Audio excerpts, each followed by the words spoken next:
Morning sunlight spilled across the floor. I grabbed the vacuum, another chore Mom said she was too tired to do. The hum filled the room, drowning my thoughts. When I bumped the desk, papers scattered like startled birds. I knelt to gather them, one page catching my eye.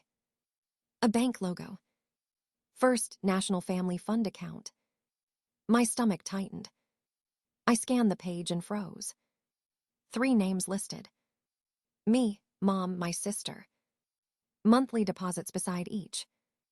Mine's $600. Theirs, $100 each. Every single month. I blinked, thinking it had to be a mistake. Then I saw the note, automatic transfer from my paycheck. My chest burned. I turned off the vacuum and sat down hard. Drawers opened beneath my hands before I realized it. Old folders. Receipts. Ledgers in Mom's perfect handwriting. Vacation condo. Cruise deposit. Kitchen remodel. Tom's golf lessons. All labeled from family fund. My money. Every line proof of betrayal. I flipped pages, each entry slicing deeper. Hundreds. Thousands. Years of contributions. I heard footsteps upstairs and froze. Mom was napping, or pretending to. I slipped the folder back and stared at the desk.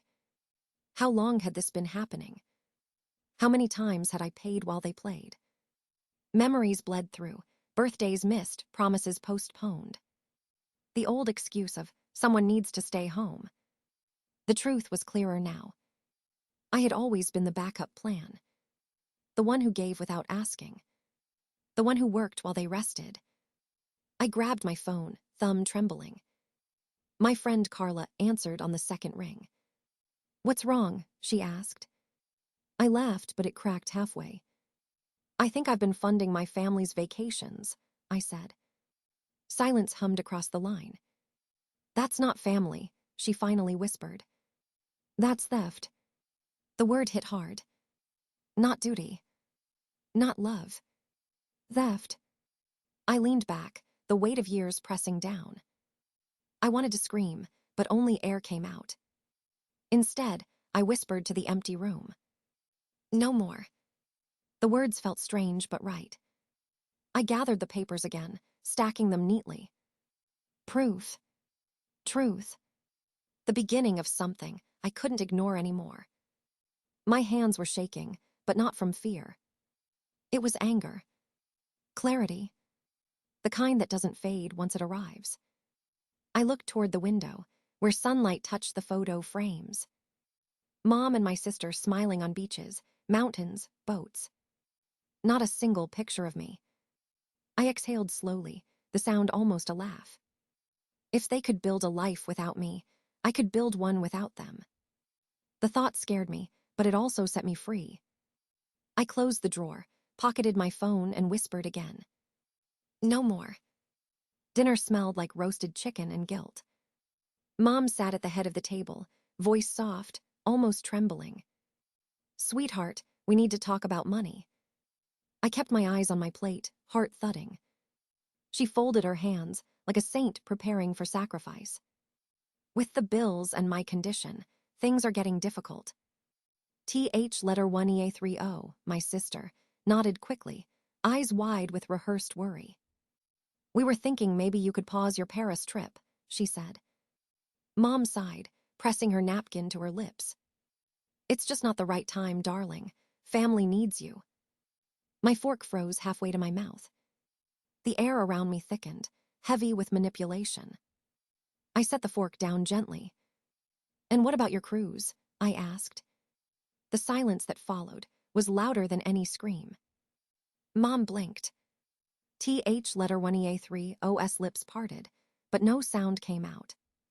"The one leaving June 15th, I continued. "Royal Caribbean, Ocean View Suite, all paid for." Mom's face drained of color. TH letter 1EA30 looked down, fingers twisting her ring. "Where did you hear about that?" she asked quietly. "I saw the confirmation," I said. "And the bank statements." Mom's eyes flickered, voice tightening. You had no right to go through my things. I leaned forward, calm but shaking inside. You had no right to use my money. Her breath hitched. Everything I do is for this family. For you and TH letter 1EA30 maybe, I said. Not for me. TH letter 1EA30 slammed her hand on the table. You're being dramatic. Mom's sick and you're selfish. I laughed, but it sounded hollow. Sick when bills are due, healthy when there's shopping. Mom gasped, clutching her chest like a practiced performance. Listen to yourself, she whispered. You've changed. Yes, I said softly. I finally see what's real. For a moment, no one spoke. The clock ticked too loud. The smell of dinner turned sour. Then Mom's tone shifted, low and sharp. If you walk away now, don't expect to come back. Her words cut, but not the way she wanted. I felt something unravel, something heavy fall away. I stood, pushing my chair back slowly. I'm not walking away, I said. I'm flying. TH letter 1EA30 scoffed. You think Paris will fix you? I smiled faintly. No, but it'll remind me I don't need fixing. I turned toward the doorway. Behind me, Mom's cough started again, weak and deliberate. After all I've done for you, she whispered. I paused only long enough to breathe. Then I said the words I'd never dared before. You did it for control, not love. The hallway light flickered as I stepped away. For the first time, I didn't look back. Their voices rose behind me, desperate, pleading, angry. But I kept walking. Every step quieter, lighter, clearer. By the time I reached my room, my heart had stopped shaking. I closed the door and whispered to the silence. I'm done being your scapegoat. The next morning began with silence too thick to breathe. Mom didn't speak at breakfast. TH letter 1EA30 scrolled her phone, pretending not to see me. I poured coffee, hands steady for once. When I grabbed my bag, Mom finally whispered, You're still going through with it. I met her eyes. Yes. Her lip trembled, perfectly rehearsed. I don't know what I did to deserve this. The same script, same guilt. I walked out before she could finish. At work, my phone buzzed nonstop. Mom's texts. TH letter 1EA3, OS accusations. Each one, a reminder of the cage I was leaving. I muted the notifications and focused on the screen. A message popped up from Carla. You okay? Better, I typed. But my fingers hesitated. Was I? That night, I searched for my passport in the desk drawer. Instead, I found my old diary. Pink cover, edges frayed, pages yellowed. I flipped it open, breath catching. Entry after entry told the same story. Vacations without me. Excuses about money, about responsibility. I had to stay home with Grandma. I had to feed the dog. The handwriting grew neater with age, but the pain stayed small and childish. One line made me pause. Maybe if I'm good, they'll take me next time. I pressed the page to my chest and exhaled. That little girl had waited for years. I wasn't waiting anymore. I called my therapist, voice barely steady. They're angry because they're losing control, she said. It's what manipulators do when you stop feeding them. Her words hit like truth wrapped in mercy. Later, I met with my financial advisor. Her tone was calm but firm. You've contributed nearly $50,000 over the past 5 years, she said. They've given less than 10. I stared at the numbers. Every line, another cut I hadn't felt until now. I left her office with shaking hands and new clarity. This wasn't family obligation. It was exploitation dressed as love. When I got home, the house was too quiet. Mom called from her room. I'm having an episode. Her voice was weak, fragile. I didn't move.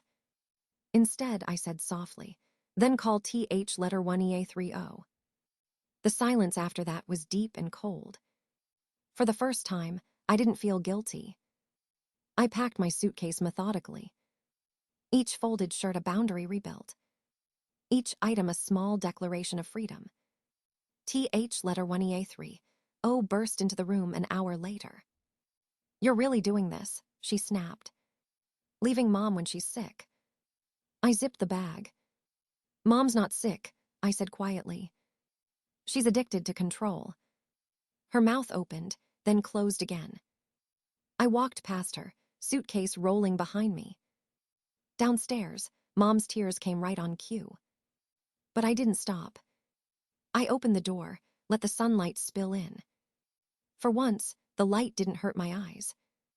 I stepped outside, breathing air that finally belonged to me. The airport smelled like coffee and freedom. I stood in line, clutching my ticket like a lifeline. My phone buzzed again and again. Mom's name flashing on the screen.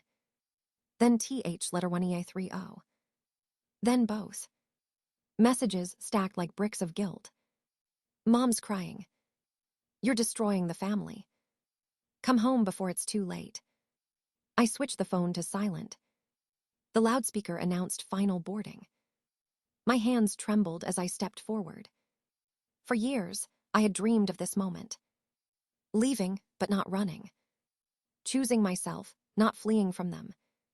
The attendant smiled, scanning my ticket. "Enjoy your trip." I almost laughed. Enjoying felt foreign, but maybe that would change. When the plane lifted off, I stared out the window. The city below shrank into patterns of light and shadow. Every mile felt like shedding another chain.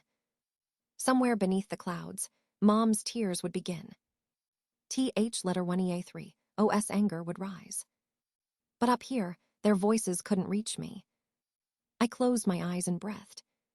For the first time, the air didn't taste like obligation. In Paris, the streets hummed with life. The smell of bread and rain filled the air. I walked for hours, letting my thoughts unravel. No one called my name. No one asked for money. No one cried for attention.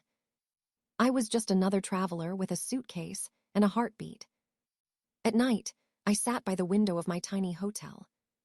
City lights glittered like promises I'd made to myself. I opened my phone again. Hundreds of unread messages waited. Mom's pleas. TH letter 1EA3 OS guilt. Then a new one, Carla. "Proud of you," she wrote. "Don't look back." I smiled for real. Then I opened my laptop and typed an email. Subject, withdrawal from family fund. Body, effective immediately. I'm removing my name from all shared accounts. I've stopped automatic payments. My financial obligation ends today. I attached proof of closure, clicked send, and exhaled. The sound felt like release. Later, I posted a picture online. Me standing by the Eiffel Tower, hair caught in the wind. Caption, "Dreams don't wait for permission." Comments poured in. "You look free. You look alive." And for once, I did. That night, I slept without nightmares. No guilt, no fear, no alarms disguised as love. In the morning, I checked my bank account. No withdrawals. No missing money. Just mine. I ordered coffee and watched the sunrise over the Seine. Somewhere far away, a cruise might be canceled. Somewhere, Mom might be spinning new stories. But none of that mattered anymore. For the first time in my life, I wasn't part of their storm. I was my own calm. I lifted my cup and whispered to the quiet. Here to peace and to never going back. The plane touched down with a soft thud. Home looked smaller than I remembered. At the gate, I saw them before they saw me. Mom in a wheelchair, TH letter 1EA30 beside her, both too composed.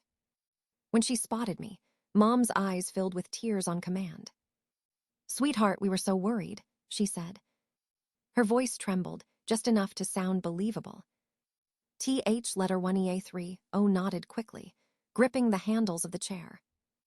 "Mom, been sick with stress. The bank called about the mortgage." The words hit like background noise. I adjusted my bag and smiled faintly. My taxi's waiting, I said. They blinked, confused. We drove all this way to get you, TH letter 1EA30 said sharply. I made other plans. Mom stood up from the wheelchair too fast. Her act slipped. What plans? She demanded. To pack, I said. The drive home was silent. Their car followed mine like a shadow. When we pulled into the driveway, a moving truck was already there. 2 men carried boxes from the house. Mom's face turned white. What's happening? She gasped. I'm moving out, I said simply. Inside, my lawyer's assistant sorted documents on the table. Stacks of files, bank statements, legal notices. I handed Mom a folder. Here's proof of every deposit I made. 300 monthly. Yours and TH letter 1EA30. 50. Her hands shook as she opened it. I don't understand, she whispered. You will, I said, placing another file beside it. A doctor's note, confirming you have no medical diagnosis. TH letter 1EA3. OS mouth fell open. You had no right to. I had every right, I interrupted. And this, I continued, sliding the final stack across the table. Screenshots of your messages, talking about keeping me on the hook. Mom's tears vanished. Her voice dropped low, sharp as broken glass. You ungrateful child. I met her stare, calm and unshaken. You've mistaken silence for gratitude. The movers passed behind me, carrying my final box. The sound of footsteps echoed like punctuation. I'm selling my share of the house, I said. It's legally mine too. Mom lunged for the papers, but my lawyer's assistant stopped her. You can't do this, TH letter 1EA30 shouted. Where will we go? I looked at her, finally seeing the woman she was. An adult. Not my responsibility. You'll figure it out, I said. Like I always had to. Mom's voice rose, shrill and cracking. You think you're free now, you'll come crawling back. I smiled softly. No, Mom, I finally know how to stand. Neighbors peeked from their porches as I stepped outside. The air smelled like rain and closure. The movers shut the truck door with a final clang. I didn't look back. The house wasn't home anymore. It was just a place where I learned what freedom costs. And I was finally willing to pay it.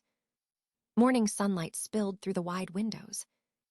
Waves shimmered beyond the balcony of my new apartment. A year had passed since I left that house.